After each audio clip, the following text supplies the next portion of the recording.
إن الحمد لله نحمده ونستعينه ونستغفره ونستهديه ونؤمن به ونتوكل عليه ونعوذ بالله من شرور أنفسنا ومن سيئات أعمالنا من يهده الله فلا مضل له ومن يضلل فلا هادي له وأشهد أن لا إله إلا الله وحده لا شريك له وأشهد أن محمدا عبده ورسوله أرسله بالهدى ودين الحق ليظهره على الدين كله وكفى بالله شهيدا اللهم صل على محمد وعلى آل محمد كما صليت على إبراهيم وعلى آل إبراهيم إنك حميد مجيد اللهم بارك على محمد وعلى آل محمد كما باركت على إبراهيم وعلى آل إبراهيم إنك حميد مجيد أما بعد فإن خير الكلام كلام الله وخير السنن سنن محمد صلى الله عليه وسلم وشر الأمور محدثاتها وكل محدثة بدعة وكل بدعة ضلالة وكل ضلالة في النار يا أيها الذين آمنوا اتقوا الله حق تقاته ولا تموتن إلا وأنتم مسلمون أعوذ بالله من الشيطان الرجيم إن الذين يرمون المحصنات الغافلات المؤمنات لعنوا في الدنيا والآخرة ولهم عذاب عظيم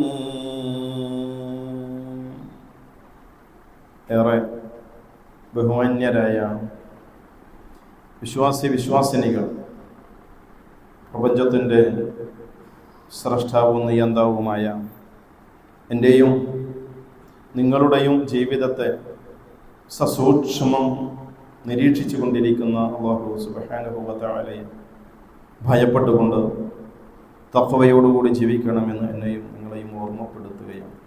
അല്ലാഹു സുബ്ഹാനഹു വ തആല അവനെ ഭയപ്പെടുന്ന ഒരു ജീവിതം നയിക്കുവാൻ നമുക്കെല്ലാവർക്കും തൗഫീഖ് നൽകി അനുഗ്രഹിക്കുന്നു. കഴിഞ്ഞ ഖുത്ബയിൽ അല്ലാഹു സുബ്ഹാനഹു വ തആലയുടെ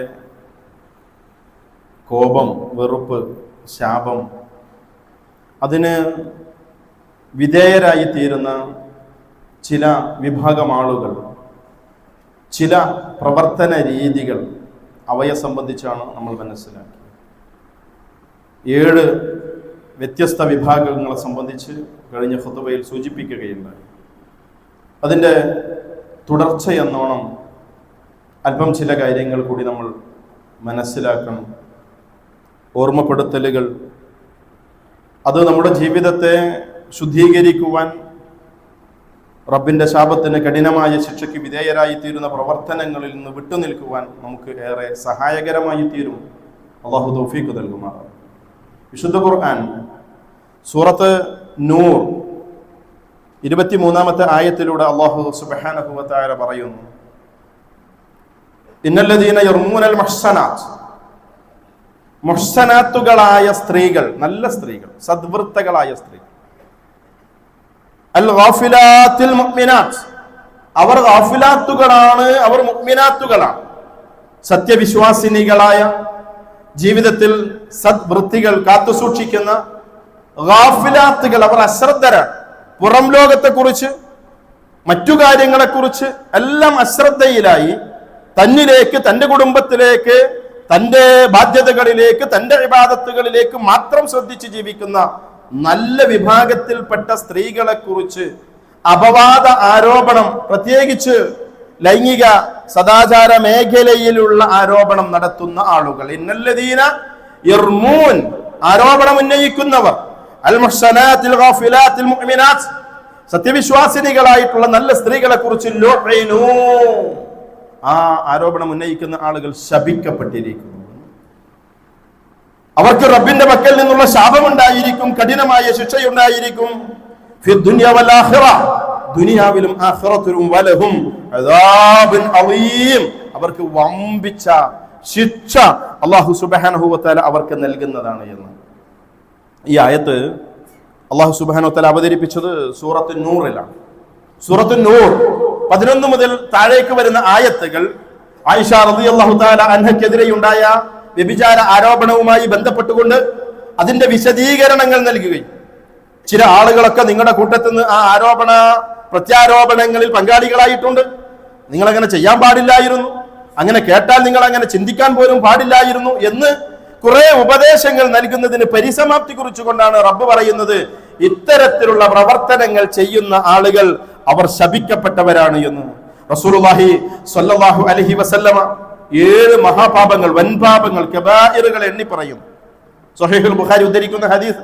അക്കൂട്ടത്തിൽ കടുത്ത പാപങ്ങളുടെ കൂട്ടത്തിൽ ഒരു പാപമായിക്കൊണ്ടാണ് ഈ ഒരു ദുഷ്പ്രവണതയെ റസൂലുള്ളാഹി നമുക്ക് പരിചയപ്പെടുന്ന. റസൂലുള്ളാഹി പറയുന്നു, ഇജ്തനിബു അസ്ബഉൽ മുബിഖാത്ത്, നിങ്ങൾ 7 മഹാപാപങ്ങൾ നിങ്ങൾ വർജിക്കണം, അവയിൽ നിങ്ങൾ വിട്ടുനിൽക്കണം. ഖാലൂ യാ റസൂലല്ലാഹി വമാ ഹുന്ന, റസൂലേ ഏതൊക്കെയാണ് അവ? മഹാപാപങ്ങൾ 7 എണ്ണം അല്ല, മഹാപാപങ്ങൾ നിരവധിയാണ്. പക്ഷേ ഒറ്റ ഹദീസിലൂടെ ഒരൊറ്റ സന്ദർഭത്തിൽ 7 കാര്യങ്ങളെ റസൂലുള്ളാഹി ഒരേ ഒരു സാഹചര്യത്തിൽ പരിചയപ്പെടുത്തുകയുണ്ടായി. അതിലൊന്ന് അശ്ശിർകു ബില്ലാഹ് വസ്സിഹർ, ഒന്ന് ശിർക്ക് ചെയ്യൽ, 2 സിഹർ മാരണ പ്രവർത്തനങ്ങളാണ്, വഖത്തുലുൻ നഫ്സ് ജനങ്ങളെ വധിച്ചു കളയാ, അല്ലദീ ഹറമല്ലാഹു ഇല്ലാ ബിൽ ഹഖ്, കാരണങ്ങൾ കൊണ്ടല്ല, മതം അനുവദിച്ച ചില ന്യായമായ കാരണങ്ങളുണ്ട്, ആ ഹക്കായിട്ടുള്ള കാരണങ്ങളല്ലാതെയുള്ള കൊലപാതകമാണ്. വഅക്ലുർ റിബാ, പലിശ തിന്നലാണ്. വഅക്ലു മാലിൽ യതീം, യതീമിന്റെ അനാഥയുടെ സ്വത്ത് തിന്നലാണ്. വതവല്ലി യൗമുസ് സഹ്ഫ്, പ്രതിസന്ധിയുടെ ദിവസം, പ്രത്യേകിച്ച് യുദ്ധം പോലെയുള്ള സാഹചര്യങ്ങളിൽ അവിടുന്ന് പിന്തിരിഞ്ഞോടുക. ആളെങ്ങനെ നോക്കിയാൽ കുറെ ആൾക്കാരൊക്കെ ഉണ്ടാകും. ഒരു എമർജൻസി വരുമ്പോ, അനിവാര്യത വരുമ്പോ, ക്രൈസിസ് വരുമ്പോ അപ്പം ഇങ്ങനെ എണ്ണിയാൽ ചിലപ്പോൾ കുറച്ച് ആൾക്കാരാണ്, ബാക്കിയൊക്കെ ഓടിയിട്ടുണ്ടാവും. ഇങ്ങനെ ഓടുക എന്നുള്ളത് തിരിഞ്ഞോടൽ, യുദ്ധരംഗത്ത് നിന്നുള്ള തിരിഞ്ഞോടൽ, അത് വൻ പാപങ്ങളുടെ കൂട്ടത്തിൽ റസൂലുള്ളാഹി എണ്ണി. വഖദ്ഫുൽ മുഹ്സനാത്തിൽ മുഅ്മിനാത്തിൽ ഗാഫിലാത്ത്, ഗാഫിലാത്തുകളായ മുഹ്സനാത്തുകളായ മുഅ്മിനാത്തുകളായ സ്ത്രീകൾക്കെതിരെയുള്ള ആരോപണം ഉന്നയിക്കൽ, 7 കാര്യം എണ്ണി പറഞ്ഞ കൂട്ടത്തിൽ റസൂലുള്ളാഹി സ്വല്ലല്ലാഹു അലൈഹി വസല്ലം എണ്ണി പറഞ്ഞത്. ചില ആളുകൾക്ക് ഒരു രോഗമാണ്, മനസ്സിനെ ബാധിച്ച ഒരു രോഗം, ഇങ്ങനെ പറഞ്ഞുകൊണ്ടിരിക്കണം. ആരെങ്കിലും കുറിച്ചൊക്കെ എന്തെങ്കിലുമൊക്കെ ഇങ്ങനെ പറഞ്ഞുകൊണ്ടിരുന്നാൽ മാത്രം ഒരു സുഖം ലഭിക്കുന്ന ആളുകൾ, പ്രത്യേകിച്ച് ഭർത്താക്കന്മാർ മരണപ്പെട്ടു പോയ സ്ത്രീകള്, ഭർത്താക്കന്മാര് വീടിന്റെ അവസ്ഥയുടെ ഗതികേട് കൊണ്ട്, പ്രയാസം കൊണ്ട് 2 വർഷം 3 വർഷമൊക്കെ തുടർച്ചയായിട്ട് ഗൾഫിലൊക്കെ ജീവിക്കുന്ന ആളുകൾ, ആ വാതിലിന് പോയി മുട്ടിയാൽ അത് തുറക്കപ്പെടുന്നതാണ് എന്നൊക്കെ തരത്തിലുള്ള ചില പുരുഷ ചിന്താഗതികളുണ്ട്. അവരെ സംരക്ഷിക്കുന്നതിനെ കുറിച്ചും അവർക്ക് സഹായങ്ങൾ എത്തിക്കുന്നതിനെ കുറിച്ചുമല്ല, വിധവാ വിവാഹത്തെ പ്രോത്സാഹിപ്പിക്കുന്നത്, എങ്ങനെയാണ് ചൂഷണം ചെയ്യാൻ പറ്റുക, എങ്ങനെയാണ് അത്തരത്തിലുള്ള വ്യക്തികളെ സംബന്ധിച്ച് സമൂഹത്തിൽ ദുരാരോപണങ്ങൾ, ദുഷ്പ്രചരണങ്ങൾ നടത്താൻ സാധിക്കുക, ഇത്തരം മേഖലകളിലൊക്കെ പ്രവർത്തിക്കുന്ന ചില മനുഷ്യന്മാര്, വിശ്വാസികൾക്ക് ആ മനസ്സുണ്ടാകാൻ പാടുള്ളതല്ല.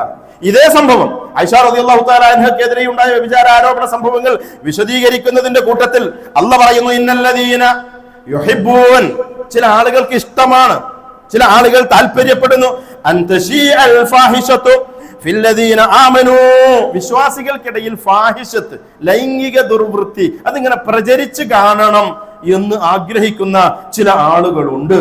ലഹും അദാബുൻ അലീമുൻ ഫിദ്ദുനിയ വൽ ആഖിറ, ആഖിറത്തിൽ മാത്രമല്ല ദുനിയാവിലും ആഖിറത്തിലും അത്തരത്തിലുള്ള ആളുകൾക്ക് നല്ല വേദനയുള്ള ശിക്ഷയുണ്ടായിരിക്കും. വല്ലാഹു യഅലമു വഅൻതും ലാ തഅലമൂൻ, നിങ്ങൾ അറിയുന്നില്ല, പക്ഷെ അല്ലാഹു കാര്യങ്ങൾ ആര് പറയുന്നു, ആരെക്കുറിച്ച് പറയുന്നു, എപ്പോൾ പറയുന്നു തുടങ്ങിയ കാര്യങ്ങളൊക്കെ റബ്ബ് നന്നായി അറിയുന്നവനാണെന്ന റബ്ബിന്റെ ഇൽമുമായി ബന്ധപ്പെട്ട സിഫത്ത് കൂടി റബ്ബ് ആ സന്ദർഭത്തിൽ നമ്മെ പഠിപ്പിക്കുകയാണ്. ഇത്തരത്തിലുള്ള ദുഷ്പ്രചാര വേലകളിൽ നിന്ന് എൻ്റെ പ്രിയപ്പെട്ട സഹോദരന്മാരെ നമ്മൾ വിട്ടുനിൽക്കാൻ ശ്രദ്ധിക്കണം. അള്ളാഹുവിന്റെ പ്രത്യേകമായ ശാപത്തിന് വിധേയരായ ആളുകളാണ് അവർ. മറ്റൊരു കാര്യം വിശുദ്ധ ഖുർആൻ പറയുന്നു, ഫഹൽ അസ്വൈതും, സൂറത്ത് മുഹമ്മദിന്റെ 22-23 ആയത്തുകളിലൂടെ, ഫഹൽ അസ്വൈതും ഇൻ തവല്ലൈതും അൻ തുഫ്സിദു ഫിൽ അർള് വതുഖത്തിഉ അർഹാമകും, കൈകാര്യകർത്തൃത്വങ്ങൾ അത് ഏറ്റെടുക്കുന്ന സന്ദർഭത്തിൽ നിങ്ങൾ ഭൂമിയിൽ കുഴപ്പമുണ്ടാക്കുകയാണോ, ഭൂമിയിൽ കുഴപ്പമുണ്ടാക്കുന്ന പ്രവർത്തനം. അതോടൊപ്പം അല്ലാഹു ചേർത്തി പറയുന്നു, വതുഖത്തിഉ അർഹാമകും, നിങ്ങൾ നിങ്ങളുടെ കുടുംബ ബന്ധങ്ങളെ മുറിച്ചു കളയുകയാണോ എന്ന്. ചില ആളുകൾക്ക് ചില സ്വാധീന മേഖലകളിൽ എത്തിയാൽ പിന്നെ അപ്പുറപ്പുറമുള്ളൊന്നും കണ്ണു കാണൂല. അല്പം ഉയർന്ന ഒരു സാമ്പത്തിക മേഖല, രാഷ്ട്രീയപരമായ സ്വാധീനപരമായ മേഖല, പിന്നെ മറ്റുള്ളവരെ ദ്രോഹിക്കുക, പിന്നെ ഏറ്റവും അടുത്ത ബന്ധങ്ങളെ പോലും പരിഗണിക്കാതിരിക്കുക, അതൊക്കെ മുറിച്ച് ബന്ധങ്ങളൊക്കെ വിച്ഛേദിച്ച് കളയുക. ഇത്തരത്തിലുള്ള ആളുകളാണോ നിങ്ങൾ? അല്ലാഹു പറയുന്നു ഉലൈകല്ലദീന ലഅനഹുമുല്ലാഹ്, അക്കൂട്ടർക്കാണ് അല്ലാഹുവിന്റെ ശാപമുള്ളത്. ഈ വിഭാഗത്തിൽപ്പെടുന്ന ആളുകളെ സ്വാധീന മേഖലകളിലേക്ക് കടന്നുകയും കൈകാര്യ കർത്തൃത്വ ഉത്തരവാദിത്വം ഏറ്റെടുക്കുകയും ചെയ്യുമ്പോൾ മറ്റുള്ളവരുടെ മേൽ കുതിര കയറുന്ന, ഫിത്ന കാണിക്കുന്ന, കുടുംബ ബന്ധങ്ങളെ തകർത്ത് കളയുന്ന ആളുകളെ അല്ലാഹു ശപിച്ചിരിക്കുന്നു. അവർക്ക് ശാപമുണ്ട്. അവരെ അല്ലാഹു സുബ്ഹാനഹു വ തആല അവർക്ക് ബധിരതയും അന്ധതയും നൽകുകയും ചെയ്തിരിക്കുന്നു എന്ന്. പിന്നെ ഒന്നും അല്പം പവർ കയ്യിലേക്ക് വരുമ്പോൾ ഒന്നും കേൾക്കാതിരിക്കുന്ന, ഒന്നും കാണാതിരിക്കുന്ന, മറ്റുള്ളവരുടെ പ്രയാസങ്ങൾ മനസ്സിലാക്കാതിരിക്കുന്ന, അവരെ എങ്ങനെ ചൂഷണം ചെയ്യാൻ പറ്റും എന്ന് ശ്രമിച്ചുകൊണ്ടിരിക്കുന്ന ഈ ഒരു പ്രവണത, കുടുംബ ബന്ധത്തെ മുറിച്ചു കളയുന്ന പ്രവണത, അതൊരിക്കലും വിശ്വാസി സമൂഹത്തിൽ ഉണ്ടാവരുത്. റബ്ബിന്റെ ശാപത്തിന് വിധേയമായി തീരുന്ന പ്രവർത്തനമാണ് എന്നൊരു തിരിച്ചറിവ് നമുക്കുണ്ടാവണം. ഇമാം മുസ്ലിം ഉദ്ധരിക്കുന്ന ഹദീസ്, റസൂലുള്ളാഹി സ്വല്ലല്ലാഹു അലൈഹി വസല്ലം പറയുന്നു, അൻ മുഹമ്മദ് ബിൻ ജുബൈർ ബിൻ മുത്ഇം റളിയല്ലാഹു അൻഹു പറയുകയാണ്, റസൂലുള്ളാഹി പറഞ്ഞിട്ടുണ്ട്, ലാ യദ്ഖുലുൽ ജന്നത ഖാതിഉൻ, മുറിക്കുന്നവൻ സ്വർഗത്തിൽ പ്രവേശിക്കുകയില്ല. എന്തു മുറിക്കുന്നവൻ? ആരെ മുറിക്കുന്നവൻ? ഹദീസിന്റെ പരമ്പരയിൽ അതിന്റെ സനദിലുള്ള ഇബ്നു അബി ഉമർ റളിയല്ലാഹു റഹിമഹുല്ല പറയുകയാണ്, ഈ ഹദീസിന്റെ സനദിൽപ്പെട്ട ഒരു വ്യക്തിയാണ് ഇബ്നു അബി ഉമർ. അദ്ദേഹത്തിന് ഹദീസ് പറഞ്ഞു കൊടുത്തത് സുഫിയാൻ റഹിമഹുല്ലയാണ്. അദ്ദേഹത്തിന്റെ കൂടെ അതിന്റെ വിശദീകരണം കൂടി നൽകിയിട്ടുണ്ട്. യഅനി, ഹദീസിൽ റസൂലുള്ളാഹി പറഞ്ഞ ഖാതിഉൻ എന്നതുകൊണ്ട് ഉദ്ദേശിക്കുന്നത് ഖാതിഉ റഹിമിൻ, അത് കുടുംബ ബന്ധത്തെ മുറിച്ചു കളയുന്നതാണ്. സ്വന്തത്തിലേക്ക് ഇങ്ങനെ ചിന്തിക്കുക. പാപ്പയായിട്ട് നല്ല കോണ്ടാക്റ്റിലാണോ? ഉമ്മയായിട്ട് നല്ല ബന്ധത്തിലാണോ? പാപ്പയുടെ സഹോദരന്മാർ, ഉമ്മയുടെ സഹോദരന്മാർ, അമ്മാവന്മാര്, വല്ലിപ്പമാര്, വല്ലിപ്പയുടെ ജ്യേഷ്ഠാനുജന്മാർ, തന്റെ നസബിയത്തിൽ, തന്റെ കുടുംബ ബന്ധത്തിൽ ഉൾപ്പെടുന്ന, താൻ ജനിക്കുവാൻ കാരണക്കാരായി തീർന്ന രണ്ട് കുടുംബങ്ങൾ, ഈ കുടുംബങ്ങളുമായി കാത്തു സൂക്ഷിക്കേണ്ട ഒരുപാട് നിയമങ്ങൾ ഇസ്ലാം പഠിപ്പിച്ചിട്ടുണ്ട്. പക്ഷേ അവയുടെ മുഴുവൻ കടക്കൽ കത്തിവെച്ചുകൊണ്ട് ചെറിയ ചെറിയ നിസ്സാരമായ പ്രശ്നങ്ങളുടെ മേൽ കുടുംബ ബന്ധങ്ങൾ ദിവസങ്ങളും മാസങ്ങളും വർഷങ്ങളുമായി കൊണ്ട് കുടുംബ ബന്ധങ്ങളെ പാലിക്കാത്ത, സംരക്ഷിക്കാത്ത ആളുകളുണ്ട്. അവർക്ക് അള്ളാഹുവിന്റെ ശാപത്തിന് വിധേയരാണ് ആ ആളുകൾ. പിന്നെ അതിൽ നിന്നൊരു മോചനം നേടാൻ സാധിക്കാത്ത ഒരു അവസ്ഥയിലേക്ക് അവർ എത്തിച്ചേരും. അവരെ അന്ധന്മാരായി, ബധിരന്മാരാക്കി അള്ളാഹു മാറ്റിയെടുക്കുമെന്ന്. അതുകൊണ്ട് സൂക്ഷ്മത ആ മേഖലയിൽ പുലർത്തേണ്ടതുണ്ട്. അള്ളാഹു തൗഫീഖ് നൽകുമാറാവട്ടെ. മറ്റൊരു വിഭാഗം അത് പലിശയുമായി ബന്ധപ്പെടുന്ന ആളുകളാണ്. വിശുദ്ധ ഖുർആൻ വളരെ ഗൗരവത്തിൽ ഓർമ്മപ്പെടുത്തിയ, പഠിപ്പിച്ച ഒരു വിഷയമാണ് പലിശയുമായി. ഈ ഉമ്മത്ത് ഏറ്റവും കൂടുതൽ അവഗണിക്കുന്ന ഒരു വലിയ മാരകമായ തിന്മയാണ്. റസൂലുള്ളാഹി പറഞ്ഞിട്ടുണ്ട്, 72 ബാബുകളുണ്ട് പലിശക്ക്. 72 ബാബുകൾ. അതിൽ ഏറ്റവും താഴെയുള്ളത് സ്വന്തത്തെ പ്രസവിച്ച ഉമ്മയോടൊത്ത് ഒരു മനുഷ്യൻ ശയിക്കുന്ന, കിടപ്പറ പങ്കിടുന്നതിന്റെ കടുപ്പം എത്രയാ, ആ ദ്രോഹം എത്രയാ, ആ തിന്മ എത്ര വലുതാ, അതിനുള്ള ശിക്ഷ എത്ര വലുതായിരിക്കും. അത്രമാത്രം ഗൗരവമുള്ള വിഷയമാണ് ഏറ്റവും താഴെയുള്ളത്. അതിസൂക്ഷ്മത പാലിക്കപ്പെടേണ്ട ഒരു മേഖലയെ വളരെ ലാഘവത്തോടുകൂടി ഈ ഉമ്മത്ത് കൈകാര്യം ചെയ്യുന്നു. വിശുദ്ധ ഖുർആൻ സൂറത്ത് ബഖറയുടെ അവസാന ഭാഗത്ത് 275 മുതൽ താഴേക്ക് 5-6 വചനങ്ങളിലൂടെ അല്ലാഹു സുബ്ഹാനഹു വ തആല പലിശയുടെ ഗൗരവത്തെ ബോധ്യപ്പെടുത്തുന്നുണ്ട്. അല്ലാഹു പറയുന്നു, അല്ലദീന യഅകുലൂന റിബാ ലാ യഖൂമൂന ഇല്ലാ കമാ യഖൂമുൽ ലദീ യതഖബ്ബതുഹു ശൈത്വാനു മിനൽ മസ് മുഖേന, പിശാച് ബാധിച്ചവൻ മറിഞ്ഞു വീഴുന്നത് പോലെയല്ലാതെ പലിശ തിന്നവൻ മറിഞ്ഞു വീഴുകയില്ല എന്ന്. എന്തൊക്കെ പറഞ്ഞത്? പിശാച് ബാധിക്കും. ആൾക്കാർ ശൈത്താൻ ഉണ്ടോ ഇല്ലേ എന്ന് ചർച്ച ചെയ്യുന്ന കാല. ശൈത്താൻ ഉണ്ട്, അള്ളാഹ് പറഞ്ഞതാ, ഖുർആനിൽ പറഞ്ഞു. മിനൽ ജിന്നതി വന്നാസ്, നാസിൽ നിന്നും ജിന്ന് വിഭാഗത്തിൽ നിന്നും മനുഷ്യന് വസ്വാസ് ഉണ്ടാക്കുന്ന 2 കാറ്റഗറിയിൽപ്പെട്ട ആൾക്കാരുണ്ട്. പലതരത്തിലുള്ള ഉപദ്രവങ്ങൾ പിശാച് ചെയ്യും. ഒന്ന്, ശരീരത്തിനകത്തേക്ക്, മനുഷ്യ ശരീരത്തിനകത്തേക്ക് പ്രവേശിക്കലാണ്. സ്വഹീഹായ ഇസ്ലാമിന്റെ പ്രമാണങ്ങൾ കൊണ്ട് ബോധ്യപ്പെടുന്ന, തെളിയിക്കപ്പെടുന്ന വസ്തുത.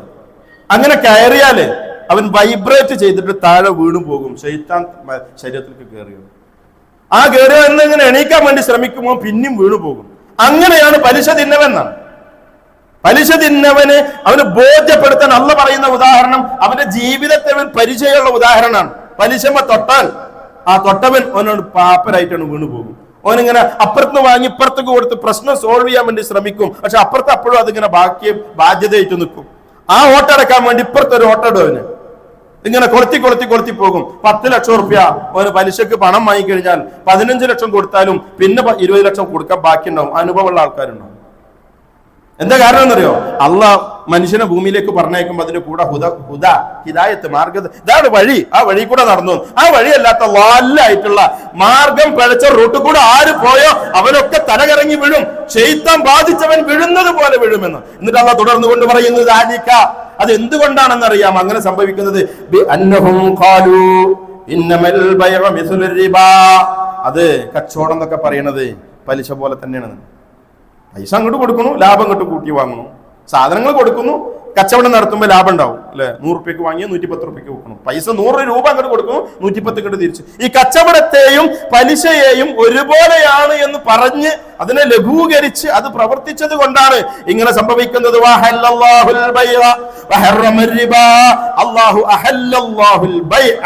കച്ചവടത്തെ അല്ലാഹു അഹല്ല ഹലാലാക്കിയിരിക്കുന്നു, പലിശയെ അല്ലാഹു സുബ്ഹാനഹു വ തആല ഹറാമാക്കിയിരിക്കുന്നു. ഫമൻ ജാഅഹു മൗഇദത്തും മിർ റബ്ബിഹി ഫൻതഹാ ഫലഹു മാ സലഫ വഅംറുഹു ഇലല്ലാഹ്. കേട്ടില്ലേ പലിശന്റെ വിഷയം എന്താന്നുള്ളത്? അല്ലാഹു പറയാ, ഈ വഅള്, ഈ സദുപദേശം റബ്ബിന്റെ അടുക്കൽ നിന്ന് ആരാണോ കേട്ടത്, ആ കേട്ടത് മുതൽ ആരാണോ ഇതിൽ നിന്ന് വിരമിച്ചത്, അത് വിരമിച്ചവൻ രക്ഷപ്പെട്ടു. ഞാൻ വിരമിച്ചിട്ടില്ലെങ്കിലോ അതിന് മുൻപ് എനിക്ക് എന്തൊക്കെ കിട്ടിയോ ആ കിട്ടിയതോ എനിക്കുള്ളതാ. ഇനി വിരമിക്കാതെ ഇരുന്ന് കഴിഞ്ഞാലോ അതിലേക്ക് തന്നെ ഖുത്ബ കഴിഞ്ഞ് ജുമ കഴിഞ്ഞ് പുറത്തേക്ക് ഇറങ്ങിയാലും ആ പോണ വഴി കൂടെ തന്നെ പോമൻ ആരെങ്കിലും മടങ്ങിയാൽ, ജുമയ്ക്ക് പള്ളിക്ക് കയറുന്നതിന് മുമ്പുണ്ടായിരുന്ന അതേ സ്വഭാവത്തിൽ പലിശയിൽ ജുമ കഴിഞ്ഞിട്ടും അവിടേക്ക് തന്നെ മടങ്ങിയാൽ അവന് നരകത്തിന്റെ ആളാകുന്നു എന്ന്. അവൻ അവിടെ നിത്യവാസിയായിരിക്കും. അല്ലാഹ് പിന്നെയും പറയുന്നുണ്ട്, ഈ റിബ ഉണ്ടല്ലോ, പലിശ, അത് മനുഷ്യന്റെ സമ്പത്തിനെ ശോഷിപ്പിച്ച് കളയും. അത് സ്വതക്കാത്തുകൾ ഒരാൾ എപ്പോഴാ പലിശക്ക് വാങ്ങേണ്ടി വരിക? ബുദ്ധിമുട്ടുമ്പോഴാണ്. അത് സ്വതക്കയായി, കടമായി, എന്തെങ്കിലും നിനക്കുള്ള സഹായമായി നൽകി കഴിഞ്ഞാൽ അവിടെ റബ്ബ് അതിനെ വളർത്തുകയും ചെയ്യുമെന്ന്. എന്നിട്ട് അല്ലാഹ് കുറേ കാര്യങ്ങൾ ഇതുമായി ബന്ധപ്പെട്ടുകൊണ്ട് പറയുന്നുണ്ട്. കൂട്ടത്തിൽ അല്ലാഹ് പറയുന്നത് ഇത്തരത്തിലുള്ള ആളുകളാണ് റബ്ബിന്റെ ശാപവിധേയരായിട്ടുള്ള ആളുകൾ. ഹദീസുൽ റസൂലുള്ളാഹി സ്വല്ലല്ലാഹു അലൈഹി വസല്ലം പഠിപ്പിച്ചതാണ്. സ്വഹീഹ് മുസ്ലിം ഉദ്ധരിക്കുന്ന ഹദീസിൽ കാണാം, ലഅന റസൂലുള്ളാഹി സ്വല്ലല്ലാഹു അലൈഹി വസല്ലം ആക്കിലുർ റിബ. അല്ലാഹുവിന്റെ റസൂൽ ശപിച്ചിരിക്കുന്നു. ആക്കിലുർ റിബ, പലിശ തിന്നുന്നവൻ, വമൂക്കിലഹു, അതിനെ തീറ്റിപ്പിക്കുന്നവൻ. കുറെ പണിയുണ്ട് അതിന്റെ ഉള്ളില്. വാങ്ങുന്നവനുണ്ട്, കൊടുക്കുന്നവനുണ്ട്, ഏജന്റിന്റെ പണിയെടുക്കുന്നവനുണ്ട്, വകാതിബഹു, ഇത് എഴുതി വെക്കുന്നവൻ. ഇന്ന ദിവസത്തിൽ ഇത്ര രൂപ വാങ്ങി, ഇത്ര ദിവസത്തിൽ പലിശ ഇനത്തിലേക്ക് ഇത്ര തിരിച്ചു വന്നു, മുതൽ ഇനത്തിലേക്ക് ഇത്ര തിരിച്ചു വന്നു. ഇതൊക്കെ കൃത്യമായി ലെഡ്ജർ വെച്ച് കീപ്പ് ചെയ്ത് കൃത്യമായ ക്ലർക്കിനെ വെച്ച് എഴുതുന്ന പണിയെടുക്കുന്നതാണ്. ബാങ്കിന്റെ ക്ലർക്കിന്റെ ഡ്യൂട്ടി, പലിശയുമായി ബന്ധപ്പെടുന്ന ചിട്ടി കമ്പനികളിലെ ക്ലർക്കിന്റെ പണി. ഈ ആളുകളെ അല്ലാഹ് ശപിച്ചിരിക്കുന്നു. ഇതിന് സാക്ഷി നിൽക്കുന്നു. വെറുതെ അങ്ങോട്ട് ചെന്ന കയ്യും വീശി ചെന്ന പൈസ കൊണ്ട് ഇങ്ങോട്ട് പോരാൻ പറ്റൂല. എന്റെ പിന്നാലെ റെക്കമെൻഡ് ചെയ്യാനും സാക്ഷി പറയാനും ഒപ്പിട്ട് കൊടുക്കാനൊക്കെ വിറ്റ്നസ്സുകൾ വേറെ ഉണ്ടാവും. അതുമായി ബന്ധപ്പെടുന്ന ആരൊക്കെ ഉണ്ടോ, തിന്നുന്നവനും തീറ്റിപ്പിക്കുന്നവനും വാങ്ങുന്നവനും കൊടുക്കുന്നവനും എഴുത്തുകാരനും സാക്ഷി നിൽക്കുന്ന ആളുകളൊക്കെ അവർ ശപിക്കപ്പെട്ട വിഭാഗത്തിലാകുന്നത്. പ്രിയപ്പെട്ട സഹോദരന്മാരെ, വളരെ ഗൗരവത്തിൽ ഇസ്ലാം ഓർമ്മപ്പെടുത്തി പഠിപ്പിച്ചൊരു വിഷയം റസൂലുള്ളാഹിയുടെ അന്തിമ സംസാരം, ഹജ്ജത്തുൽ വദാഇന്റെ സംസാരം. ആ സമൂഹത്തിൽ ജാഹിലിയത്തിൽ ഉണ്ടായിരുന്ന സർവമാന തിന്മകളെയും റസൂലുള്ളാഹ് അവിടെ വെച്ചിട്ട് അവസാനിപ്പിക്കുന്നു. റസൂലുള്ളാഹ് പറയുന്നുണ്ട്, പലിശ എന്റെ കാൽ കീഴിലിട്ട് ഞാൻ ചവിട്ടുന്നു. അബ്ബാസ് ബിൻ അബ്ദുൽ മുത്തലിബിന് കിട്ടാനുള്ള പലിശ തറവാട്ടേക്ക് വരാണ്ടായിരുന്നു. ഖുറൈശി കുടുംബത്തിലേക്ക് തറവാട്ടില് രക്തം ചിന്തലിന് പകരം ചോദിക്കുന്ന കാലഘട്ടം. കുടുംബത്തിലെ ഖുറൈശി തറവാട്ടിൽ നിന്നൊരു കുഞ്ഞിനെ മറ്റൊരു ഗോത്രത്തിലേക്ക് മുലപ്പാലൂട്ടുന്നതിന് വേണ്ടി കൊടുത്ത് അവിടെ വെച്ച് ഗോത്രങ്ങൾ തമ്മിലുണ്ടായ തർക്കത്തിൽ കൊല്ലപ്പെട്ടിരുന്നു. ആ രക്തത്തിന്റെ പക അത് ഖുറൈശികൾ അന്വേഷിച്ചു നടക്കുന്നു, പകരം ആളെ കിട്ടാൻ വേണ്ടിയിട്ട്. അത് റസൂലുള്ള അവിടെ വെച്ച് അവസാനിപ്പിച്ചു. കുടുംബത്തിലേക്ക് അബ്ബാസ് ബിൻ അബ്ദുൽ മുത്തലിബിന് കിട്ടാനുള്ള പലിശ ഞാൻ ഇവിടെ വെച്ച് അവസാനിപ്പിച്ചിരിക്കുന്നുവെന്ന, അവനാണ് കിട്ടാനുള്ളത് വേണ്ട, അവസാനിച്ച് നിർത്തി എന്നുള്ള. ഇത് കൊടുക്കുകയും വാങ്ങുകയും ഇടപെടുകയും ചെയ്യുന്ന മേഖലയിൽ നിന്ന് എന്റെ പ്രിയപ്പെട്ട സഹോദരങ്ങൾ വിട്ടുനിൽക്കാൻ ശ്രദ്ധിക്കേണ്ടതുണ്ട്. അള്ളാഹുവിന്റെ പ്രവാചകന്റെ ശാപത്തിന് വിധേയരായി തീരുന്ന പ്രവർത്തനമാണ് അത് എന്ന് മനസ്സിലാക്കുക. മറ്റൊരു ഹദീസിലൂടെ റസൂലുള്ളാഹി സ്വല്ലല്ലാഹു അലൈഹി വസല്ലം പറയുന്നു, മൻ അശാറ ഇലാ അഖീഹി ബിഹദീദത്തിൻ, തന്റെ സഹോദരന് നേരെ ഒരാൾ ആയുധം ചൂണ്ടിയാൽ ഫഇന്നൽ മലായികത തൽഅനുഹു ഹത്താ യദഅഹു, മലക്കുകൾ അവനെ ശപിച്ചുകൊണ്ടേയിരിക്കും അവൻ ആ പ്രവർത്തനത്തിൽ നിന്ന് പിൻവാങ്ങുന്നത് വരെ. ഒരാളെ കൊല്ലാൻ പാടില്ല അല്ല, ആയുധം വരെ ചൂണ്ടാൻ പാടില്ല. ദേഷ്യം പിടിച്ചു കഴിഞ്ഞാൽ ആദ്യം കത്തിയെടുക്കണ ഏർപ്പാട് ചെയ്യരുത്. ദേഷ്യം പിടിച്ചു കഴിഞ്ഞാൽ ശാന്തനായി അവിടെ ഇരിക്കാൻ റസൂലുള്ളാഹി പറഞ്ഞു. ഈ ഇരുന്നിട്ടില്ലെങ്കിൽ എണീറ്റ് ഓടും മറ്റവന്റെ നേർക്ക്, ചിലപ്പം കഴുത്ത് കയറി പിടിക്കും. താൻ ആ സമയത്ത് ചിന്തിക്കുക പോലും ചെയ്യാതെ, പ്ലാൻ ചെയ്യുക പോലും ചെയ്യാത്ത, ആസൂത്രണങ്ങളൊന്നും ഇല്ലാത്ത ഒരു കൊലപാതകത്തിലേക്ക് നയിക്കാനൊക്കെ കാരണമായി തീരും. അതുകൊണ്ട് ആയുധം ചൂണ്ടുന്നവനെ മലക്കുകൾ ശപിച്ചിരിക്കുന്നു. ഹദീസിന്റെ തുടർച്ചയിൽ കാണാം, തന്റെ സഹോദരന് നേരെ റസൂലുള്ളാഹി പറഞ്ഞത്. ഏത് സഹോദരൻ? അവൻ തന്റെ വാപ്പയിൽ നിന്നുള്ള സഹോദരനായിരുന്നാലും ശരി, ഉമ്മയിൽ നിന്നുള്ള സഹോദരനായിരുന്നാലും ശരി. ചിലപ്പോൾ ഉമ്മ മാത്രമേ യോജിച്ചിട്ടുള്ളൂ, വാപ്പ രണ്ടും രണ്ടായിരിക്കും.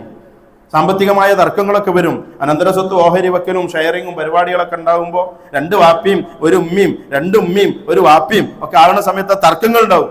അത്തരത്തിലുള്ള സന്ദർഭങ്ങളിലൊക്കെ ആയുധം എടുക്കുന്നവനെ മലക്കുകൾ ശപിച്ചിരിക്കുന്നുവെന്ന് റസൂലുള്ളാഹി സ്വല്ലല്ലാഹു അലൈഹി വസല്ലം മറ്റൊരു ഹദീസിലൂടെ റസൂലുള്ളാഹി പറയുന്നു, അൻ അബീ ഹുറൈറ റളിയല്ലാഹു അൻഹു ഖാൽ ലഅന റസൂലുള്ളാഹി സ്വല്ലല്ലാഹു അലൈഹി വസല്ലം, അല്ലാഹുവിന്റെ റസൂൽ ശപിച്ചിട്ടുണ്ട് അർ-റജുല, പുരുഷനെ, ലിബ്സത്തുൽ മർഅ, സ്ത്രീകളുടെ വസ്ത്രം ധരിക്കുന്ന പുരുഷനെ അല്ലാഹു ശപിച്ചിരിക്കുന്നു. വൽ മർഅത, സ്ത്രീയെയും അല്ലാഹുവിന്റെ റസൂൽ ശപിച്ചിട്ടുണ്ട്. ഏതാണ് ആ സ്ത്രീ? തൽബസു ലിബ്സത്തുർ റജുൽ, പുരുഷന്റെ വസ്ത്രം ധരിക്കുന്ന സ്ത്രീ. ഒരു നാട്ടിൽ അവിടെ പുരുഷന്മാരെ തിരിച്ചറിയാൻ ഉപയോഗിക്കുന്ന ഒരു വസ്ത്രധാരണ രീതിയുണ്ട്. ആ നാടുകൾക്കനുസരിച്ച് മാറുക. ഇവിടെ പുരുഷന്മാരെ സാധാരണ പാൻറ്റും ഷർട്ടും തുണിയും ഷർട്ടും ഒക്കെ ധരിക്കും. വിദേശ രാജ്യങ്ങൾ, മിഡിൽ ഈസ്റ്റിലേക്ക് പോയ പുരുഷന്മാര് ശരീരം പൂർണ്ണമായി മറയുന്ന വെളുത്ത വസ്ത്രം, അവര് സൗബ് എന്ന് പറയുന്ന സാധനം അത്. സ്ത്രീകളോ, അവരും ശരീരം പൂർണ്ണമായി മറയുന്നത് തന്നെ ധരിക്കുന്നത്. പക്ഷെ കളറിൽ വ്യത്യാസം വന്നു, ഒന്ന് വെള്ളാവും അല്ലെങ്കിൽ മറ്റെന്തെങ്കിലും ചെറിയ പുതിയ മോഡലില് പുതിയ കളറുകൾ വരും. സ്ത്രീകളെ കണ്ടു കഴിഞ്ഞാൽ പിന്നൊന്ന് നോക്കിയാൽ തിരിച്ചറിയും ആണാണോ പെണ്ണാണോ. അത് ഓരോ നാടിനനുസരിച്ച് മാറ്റങ്ങൾ. ഒരു നാട്ടിൽ ജീവിക്കുന്ന ആളുകൾ ആണിനെയും പെണ്ണിനെയും തിരിച്ചറിയാത്ത വസ്ത്രധാരണ രീതി സ്വീകരിക്കും. സാധാരണ സ്ത്രീകൾ നമ്മുടെ നാട്ടിൽ പുറത്തേക്ക് ഇറങ്ങി കഴിഞ്ഞാൽ ചുരിദാർ ധരിക്കുന്ന സ്ത്രീകൾ, സാരി ചുറ്റുന്ന സ്ത്രീകൾ, സാരി ചുറ്റിയിട്ട് പുരുഷൻ നടക്കുക, ചുരിദാർ ചുറ്റിയിട്ട് ആണ് നടക്കുക, പാൻറ്റും ഷർട്ടും ധരിച്ചിട്ട് പെണ്ണ് നടക്കുക, ജീൻസും ടീഷർട്ടൊക്കെ ഇട്ടിട്ട് പെണ്ണ് സ്ത്രീകൾ നടക്കുക, പുരുഷന്റെ വസ്ത്രം സ്വീകരിക്കുക.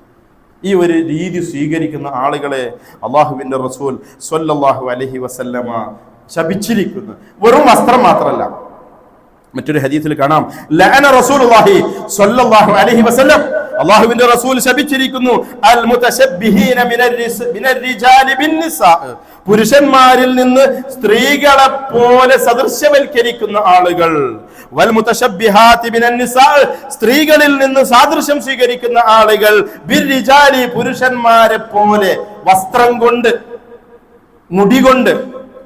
നമ്മളെങ്ങനെ മുടി വളർത്തല്? സാധാരണ കേരളീയരായ, കേരളത്തിന്റെ സംസ്കാരം ഓരോ നാട്ടിൽ എത്തുമ്പോൾ പല രീതിയിൽ. റസൂലുള്ളാഹിന്റെ കാലത്തെ ആളുകളൊക്കെ മുടി ഇങ്ങനെ ഷോൾഡർ വരെ ഇറക്കിയിട്ടിരുന്ന ആളുകൾ. ഒരു 10-40 കൊല്ലം മുമ്പ് നമ്മുടെ കേരളത്തിലെ ഒരു ഹിപ്പി സംസ്കാരം. ഓരോ സമയത്ത് രൂപപ്പെടുന്ന ഓരോരോ മോഡലുകൾ. സ്ത്രീകൾ മുടി നീട്ടി വളർത്തുന്നു, അതേപോലെ പുരുഷൻ മുടി നീട്ടി വളർത്തുക. മുടി നീട്ടാം, യുവാക്കള് കുട്ടികളെ ശ്രദ്ധിക്കുക, മുടി നീട്ടി വളർത്താം ഒരു ഷോൾഡർ വരെയൊക്കെ. അതാണാണെന്ന് തിരിച്ചറിയും. പക്ഷെ അത് കെട്ടാൻ പാടില്ല, അത് കെട്ടാൻ പാടുള്ളതല്ല. മുടി കെട്ടിവെക്കുക എന്നുള്ളത് സ്ത്രീത്വത്തിന്റെ, സ്ത്രീയുടെ സംസ്കാരത്തിന്റെ ഭാഗമാണ്. മുടി അതിങ്ങനെ ഒതുക്കി നിൽക്കാൻ വേണ്ടി, മുടി ആര് വളർത്തിയാലും നല്ല എണ്ണിട്ട് തേച്ച് ഒതുക്കി പരമാവധി ഒതുക്കി നിർത്തുക. അതിങ്ങനെ പറക്കുന്നതാണ്. അതിനുവേണ്ടി ഹെയർ ബാൻഡ് ഫിക്സ് ചെയ്യുക. ആരാ ഹെയർ ബാൻഡ് ഫിക്സ് ചെയ്യുക? സ്ത്രീകളുടെ രീതികളിൽ പെട്ടതാണ്.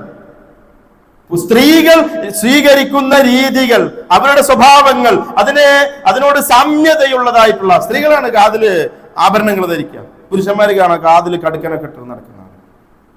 ഓരോ സിനിമകളിലോ അല്ലെങ്കിൽ സ്പോർട്സ് മേഖലയിലൊക്കെ ഉള്ള സെലിബ്രിറ്റികൾ അവർക്ക് തോന്നിയത്, പൈശാചികമായി തോന്നിയത് ഓരോ സമയത്ത് പ്രകടിപ്പിക്കും. അതിനെ എല്ലാറ്റിനെയും തങ്ങളിലേക്ക് പകർത്തി വെക്കുന്ന ഒരു സ്വഭാവം ഇന്ന് ധാരാളമായി വളർന്നു വന്നുകൊണ്ടിരിക്കുന്നുണ്ട്. എൻ്റെ പ്രിയപ്പെട്ട കുട്ടികളോട്, യുവാക്കളോട് വളരെ ഗൗരവത്തോടുകൂടി ഓർമ്മപ്പെടുത്തുകയാണ്, ഇത്തരം പ്രവർത്തനങ്ങളിൽ നിന്ന് വിട്ടുനിൽക്കാൻ ശ്രദ്ധിക്കേണ്ടതുണ്ട്. അല്ലാഹു സുബ്ഹാനഹു വ തആലയുടെ ശാപത്തിനെങ്ങാനും വിധേയനായാൽ അവന് പിന്നെ അതിൽ നിന്നൊരു മോചനം ഉണ്ടാവും. ആ ഒരു റബ്ബിന്റെ വെറുപ്പിന് വിധേയമായി തീരുന്ന പ്രവർത്തനങ്ങൾ നമ്മുടെ ഭാഗത്ത് നിന്ന് റബ്ബ് ശപിക്കപ്പെട്ട് കഴിഞ്ഞാൽ പിന്നെ ദുനിയാവിലും ആഖിറത്തിലും തല ഒന്നും കൊണ്ട് ഉയർന്നു കിട്ടണമെങ്കിൽ വലിയ പ്രയാസമായിരിക്കും. അതുകൊണ്ട് തന്നെ തിരിച്ചറിയണം ഏതൊക്കെ മേഖലകളാണ് റബ്ബിന്റെ പ്രത്യേകമായ വെറുപ്പ്, കോപം ഉള്ളത് എന്നറിയുകയും അവയിൽ നിന്ന് പൂർണ്ണമായി വിട്ടുനിൽക്കാൻ വേണ്ടി ശ്രദ്ധിക്കുകയും ചെയ്യുക. അല്ലാഹു സുബ്ഹാനഹു വ തആല ഉത്തമമായ ഒരു ജീവിതം നയിക്കുവാൻ, റബ്ബിനെ ഇഷ്ടപ്പെടുന്ന, തൃപ്തിപ്പെടുന്ന, അവന് കീഴൊതുങ്ങുന്ന സംതൃപ്തകരമായ ഒരു ജീവിതം നയിക്കാനുള്ള തൗഫീഖ് റബ്ബ് നമുക്ക് എല്ലാവർക്കും നൽകി അനുഗ്രഹിക്കുമാറാവട്ടെ.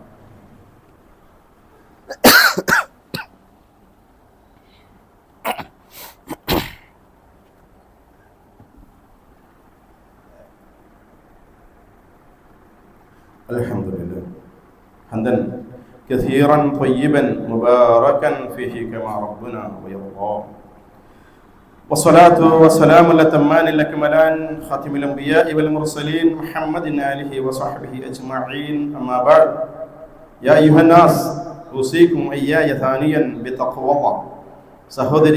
സഹോദരന്മാരെ, അല്ലാഹുവെ ഭയപ്പെട്ടുകൊണ്ട് ജീവിക്കണമെന്ന് ഒരിക്കൽ കൂടി ഓർമ്മപ്പെടുത്തുകയും, ഒരു ഹദീസ് ഇമാം അഹ്മദ് ഉദ്ധരിക്കുന്ന ഹദീസ്, അബ്ദുല്ലാഹി ബിൻ അബ്ബാസ് റളിയല്ലാഹു അൻഹു പറയുകയാണ്, റസൂലുള്ളാഹി സ്വല്ലല്ലാഹു അലൈഹി വസല്ലം പറഞ്ഞിട്ടുണ്ട്, അല്ലാഹു ശപിച്ചിരിക്കുന്നു മൻ ഗയ്യറ തഖൂമൽ അർള്, ഭൂമിയുടെ അതിരടയാളങ്ങളെ മാറ്റുന്ന ആളുകളെ അല്ലാഹു ശപിച്ചിരിക്കുന്നു. ഓരോന്നും അതിൻ്റെതായ തലങ്ങളിലേക്ക് ഇറങ്ങിച്ചെന്ന് അതുമായി ബന്ധപ്പെട്ട മറ്റു ഹദീസുകൾ കൂടി ചേർത്ത് വെച്ച് വിശദമായി പഠിക്കേണ്ട കാര്യം ഓർമ്മപ്പെടുത്തുക മാത്രമാണ് ചെയ്യുന്നത്. ചില ആളുകളിലുള്ള ദുഷ്ട സ്വഭാവമാണ് ഭൂമിൻ്റെ അതിരുമാറ്റം. ഭൂമി സ്ഥലമൊക്കെ വാങ്ങിയിട്ടിട്ട് കുറച്ച് കഴിഞ്ഞാൽ ചെന്ന് കഴിഞ്ഞാൽ അതിരിലൊക്കെ ചേഞ്ച് വന്നിട്ടുണ്ട്. ചില മനുഷ്യന്മാർ ഈ അതിര് മാറാൻ വേണ്ടിയിട്ട് മരങ്ങൾ, പ്രത്യേകിച്ച് ഞങ്ങളൊക്കെ ജീവിക്കുന്ന ഗ്രാമപ്രദേശങ്ങളിലൊക്കെ വലിയ വണ്ണം വരാൻ സാധ്യതയുള്ള മരം കൊണ്ടുപോയി ബോർഡറിൽ കൊണ്ടുപോയിട്ട് കുഴിച്ചു. എന്നിട്ട് 5 കൊല്ലം കഴിഞ്ഞ് കഴിഞ്ഞാൽ മരത്തിൻ്റെ പകുതി മറ്റവൻ്റെ ബോർഡറിലാവും. എന്നിട്ട് വെയിൽ കിട്ടുമ്പോൾ അതും കൂടി ചേർത്ത് കിട്ടും. മരം എൻ്റെയാണ്, ഞാനാ കുഴിച്ചു, എല്ലാവർക്കും അറിയാം മരം അവൻ്റെ എന്നുള്ളത്. എന്നിട്ട് അപ്പുറത്തു കൂടി വെയിൽ കെട്ടാൻ വേണ്ടി വാശി പിടിക്കുകയും തർക്കങ്ങളും ഒരുപാട് പ്രശ്നങ്ങളിലൊക്കെ വഴിമാറി പോകുന്നു. ഭൂമിൻ്റെ അതിരിൽ തൊട്ട് കളിക്കാൻ പാടുള്ളത്. അത്തരത്തിലുള്ള പ്രവർത്തനങ്ങൾ ചെയ്യുന്ന ആളുകളെ അല്ലാഹു ശപിച്ചിരിക്കുന്നു. മൻ ഗയ്യറ തഖൂമൽ അർള്, ഭൂമിയുടെ അതിരടയാളങ്ങൾ മാറ്റുന്ന ആളുകൾ, അല്ലാഹു അല്ലാത്ത ആളുകളുടെ പേരിൽ ബലിയെറുക്കുന്ന ആളുകൾ. ഇസ്ലാമിൽ ബലിയുണ്ട്, അഖീഖയുണ്ട്, ഉദ്ഹിയ്യത്തുണ്ട്, മഖാമുകളിലേക്കുള്ള നേർച്ച ചെയ്യുന്ന ആളുകൾ, ബദരീങ്ങളുടെ ആണ്ടിന്റെ ദിവസവും മറ്റു പല ആണ്ടറുതികളും ഒക്കെ കൊണ്ടു നടക്കുന്ന ആളുകൾ, മരിച്ചുപോയ മഹാന്മാരുടെ തൃപ്തിക്ക് വേണ്ടി ബലിയെറുക്കുന്ന ആളുകൾ, ബലിപീഠങ്ങൾ, രക്തം ചൊരിയുന്ന, ബലിയെറുത്ത് പ്രതിഷ്ഠകളുടെ മുകളിലൂടെ രക്തച്ചൊരിച്ചിലുകൾ നടത്തുന്ന പലതരത്തിലുള്ള ദുഷ്ട പ്രവർത്തനങ്ങളും ആരാധനകളുടെ മേഖലകൾ നിലനിൽക്കുന്നു. മതം അനുവദിച്ച മേഖലയിൽ പരിമിതമായിരിക്കണം നമ്മുടെ ബലികർമ്മങ്ങൾ. അത് ഖുർആനിന്റെ കൽപ്പനയാണ്, ഫസ്വല്ലി ലിറബ്ബിക വൻഹർ, നീ നിന്റെ റബ്ബിന് വേണ്ടി നമസ്കരിക്കണം, ബലിയെറുക്കണമെന്ന്. ഈ ബലി അല്ലാഹു അല്ലാത്ത ആളുകളിലേക്ക് ആരെങ്കിലും പ്രവർത്തിച്ചു കഴിഞ്ഞാൽ ലഅനല്ലാഹ്, അവൻ അല്ലാഹുവിന്റെ ശാപത്തിന് വിധേയനാവാൻ. ഒറ്റ ഹദീസിലൂടെയാണ് റസൂലുള്ളാഹി പറയുന്നത്, ലഅനല്ലാഹ് മൻ ലഅന വാലിദൈഹി, തന്റെ മാതാപിതാക്കളെ ശപിക്കുന്നവനെ അല്ലാഹു ശപിച്ചിരിക്കുന്നു. അപ്പനേറ്റും മാനേറ്റും വർത്താനം പറയാം, തമ്മിൽ തെറ്റുമ്പോൾ ദേഷ്യം വരുമ്പോൾ ശാപവാക്കുകൾ പിതാക്കന്മാർക്കെതിരെ, മാതാക്കൾക്കെതിരെ പറയുന്ന പ്രവണത ഇന്ന് പുതിയ യുഗത്തിൽ അത് ഏറെ വളർന്നു വന്നിട്ടുണ്ട്. വളരെ മാന്യമായി, വളരെ ആദരവോടുകൂടിയാണ് മാതാപിതാക്കളോട് പെരുമാറുകയും സംസാരിക്കുകയും ചെയ്യേണ്ടത് എന്ന് കുട്ടികളെ പഠിപ്പിക്കേണ്ട പ്രായത്തിൽ പഠിപ്പിക്കുവാൻ നമ്മൾ ശ്രദ്ധിക്കേണ്ടതാണ്. റസൂലുള്ളാഹി പറയുന്നു, ലഅനല്ലാഹു മൻ തവല്ല ഗൈറ മവാലിഹി, തൻ്റെ മൗലയല്ലാത്ത മറ്റൊരുത്തരിലേക്ക് തന്നെ ചേർത്തി പറയുക എന്നുള്ളത് വിശാലമായി ചർച്ച ചെയ്യേണ്ട ഒരു മേഖലയാണ്. ബുനുവത്ത്, മക്കള്, ബന്ധങ്ങള്, വാപ്പ വലാ, അടിമ ഉടമ ബന്ധം. സ്വന്തം വാപ്പ അല്ലാത്ത ഒരാൾ എൻ്റെ വാപ്പ എന്ന് പറയാൻ പാടില്ല, സ്വന്തം ഉമ്മ അല്ലാത്തവന് സ്വന്തം ഉമ്മ എന്ന് പറയാൻ പാടില്ല, സ്വന്തം മക്കളല്ലാത്തവരെ എൻ്റെ മക്കളാണെന്ന് പറയാൻ പാടില്ല, തൻ്റെ മൗലയല്ലാത്തവനെ, തൻ്റെ ഒരു അടിമയെ മോചിപ്പിച്ച വ്യക്തികൾ, യജമാനന്മാർ, തൻ്റെ യജമാനനല്ലാത്തവനെ തൻ്റെ യജമാനനാണ് എന്ന് പറയുക. ഇങ്ങനെ ഇത് വിശുദ്ധ ഖുർആൻ സൂറത്ത് അഹ്സാബിലൂടെ 4-5 ആയത്തുകളിലൂടെ പഠിപ്പിക്കപ്പെട്ട ഒരു തത്വമാണ്. നിങ്ങളുടെ പിതാക്കന്മാർ അല്ലാത്തവരിലേക്ക് നിങ്ങളെ ചേർത്തി വിളിക്കരുത്. സെയ്ദ് ബിൻ മുഹമ്മദ് എന്ന് വിളിച്ചിരുന്ന ഒരു കാലുണ്ടായിരുന്നു. ആയത്തിറങ്ങിയപ്പോൾ സെയ്ദ് ബിൻ ഹാരിസ് എന്ന് വിളിച്ചു. റസൂലുള്ളാഹിയുടെ ദത്തുപുത്രനാണ് സെയ്ദ് ബിൻ ഹാരിസ് റളിയല്ലാഹു അൻഹു. അദ്ദേഹം അറിയപ്പെട്ടിരുന്നത് സെയ്ദ് ബിൻ മുഹമ്മദ് എന്നായിരുന്നു. മുഹമ്മദിന്റെ മകൻ എന്ന പേരിൽ അറിയപ്പെട്ടു. അങ്ങനെ വിളിക്കാൻ പാടില്ല. വിശുദ്ധ ഖുർആൻ സൂറത്ത് അഹ്സാബിന്റെ 40-ാമത്തെ ആയത്തിൽ അല്ലാഹ് പറഞ്ഞു, നിങ്ങളുടെ കൂട്ടത്തിൽ ഒരാണിന്റെയും ഉപ്പയല്ല മുഹമ്മദ്. ആൺകുട്ടികളുണ്ടായിരുന്നൊക്കെ മരിച്ചു. ഇനി ജീവിച്ചിരിക്കുന്ന ഒരാണിന്റെയും ഉപ്പയല്ല മുഹമ്മദ് നബി ഖാത്തമുൻ നബിയീൻ, അദ്ദേഹം പ്രവാചകന്മാരിൽ അന്തിമനാണ് എന്ന് പറഞ്ഞുകൊണ്ട് പഠിപ്പിക്കുന്ന ആയത്ത് നമുക്ക് കാണാൻ സാധിക്കും. അതുകൊണ്ട് പിതൃത്വത്തെ മക്കള് പിതൃത്വം, രക്ഷാകർത്തൃത്വം, വലാഇന് അതിൻ്റെതായ ഒരുപാട് മേഖലകളുണ്ട്. ഇതൊന്നും പരസ്പരം മാറ്റി ഉപയോഗിക്കാൻ പാടില്ല. അങ്ങനെ ആരെങ്കിലും ചെയ്താൽ ലഅനല്ലാഹ്, അവന് അല്ലാഹുവിന്റെ ശാപമുണ്ടായിരിക്കും എന്നുള്ളതാണ്.